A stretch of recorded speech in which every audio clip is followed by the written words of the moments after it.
Hélicoïdal et étroit, l'escalier de pierre rappelle le grand âge de l'édifice. Puis des charpentes et des escaliers de bois nous plongent dans l'univers d'un célèbre roman de Victor Hugo.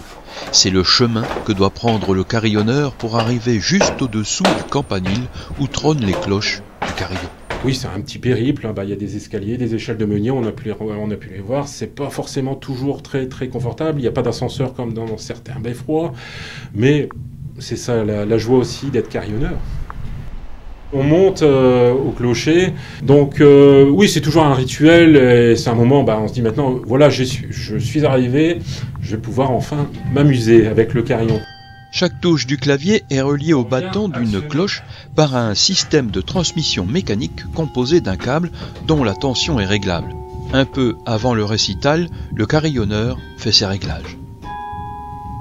Le campanile abrite 49 cloches et le sonneur ne s'en plaint pas, bien au contraire. C'est un 4 octaves.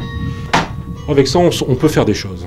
Je veux dire, on n'est pas limité, on peut s'amuser. Il y a des instruments en 3 octaves, on commence à être limité. Il y a des œuvres qu'on ne peut pas jouer parce qu'il n'y a pas assez de cloches, tout simplement. Caché dans le clocher de l'église Saint-Jean-Baptiste de Bourbourg, le sonneur de carillon répand au-dessus des toits et jusqu'au détour des rues de la cité le tintement particulier des cloches du carillon. Voilà, on ne peut que deviner en fait le carillonneur, l'imaginer jouer de son instrument.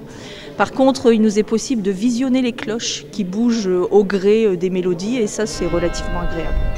On est derrière notre clavier, on ne voit personne. Alors c'est sûr, c'est peut-être dommage. Les personnes ne connaissent pas forcément qui est au clavier, mais par le jeu, on arrive à reconnaître qui tient les claviers. Et le clavier du carillon apparaît comme une sorte de clavier de piano dont les touches auraient été remplacées par de longues manettes rondes en bois.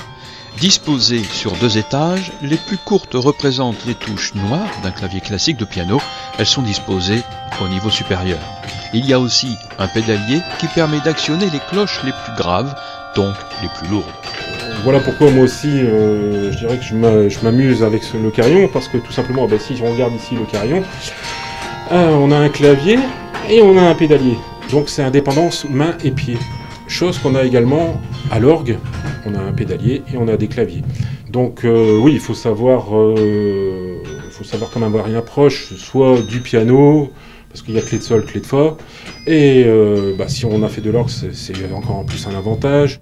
S'il existe un répertoire de musique pour carillon, ce répertoire s'élargit au gré et fantaisie des sonneurs. Dans le répertoire que je vais jouer ce soir, nous allons entendre des pièces vraiment écrites pour le carillon, et d'autres, c'est des adaptations, et oui effectivement, parce que on ne peut pas jouer que des pièces pour carillon, sinon je pense que le public il va s'ennuyer, et moi également.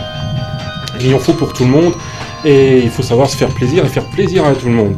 Donc effectivement, on travaille on joue des pièces écrites par des carillonneurs, comme Géo Clément, comme là Laurence Curie, comme Paul Bourgois. Et ensuite, on a d'autres adaptations, généralement c'est sur du populaire, écrites par des gens du secteur, comme Alfred Le Sec. Quand on fait une adaptation, il faut avoir l'oreille sans arrêt aux aguets, quoi, quand on est carillonneur. Et quand on entend une chanson, se dire, est-ce que ça sonnerait bien au carillon? Et c'est ensuite qu'on dit, bon oui c'est vrai, donc je la prends, on va voir comment on arrange. Et c'est ça l'adaptation au carillon, faire quelque chose qui au carillon fait qu'on reconnaisse bien la pièce et que d'autre part, il y ait quand même un petit peu d'harmonisation, disons. Dans le programme, il y avait quelques pièces que j'avais arrangées.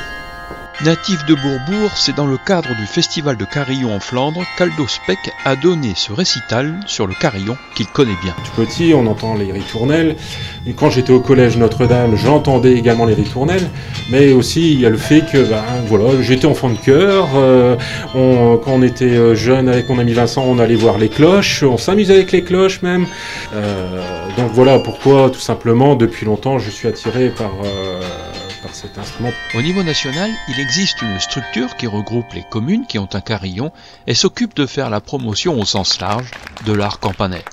Nous avons donc souscrit à la guilde des carillonneurs et chaque année nous organisons un festival pour mettre à l'honneur cet instrument. C'est un très beau concert, j'ai vraiment aimé. Peut-être parce qu'elle vient du haut du clocher, cette musique a quelque chose de céleste, comme venant d'ailleurs. Elle n'a rien de tapageur, tout juste est-elle semblable à des bulles de savon qui éclatent en notes légères, et c'est peut-être bien là le mystère du son des cloches du carillon.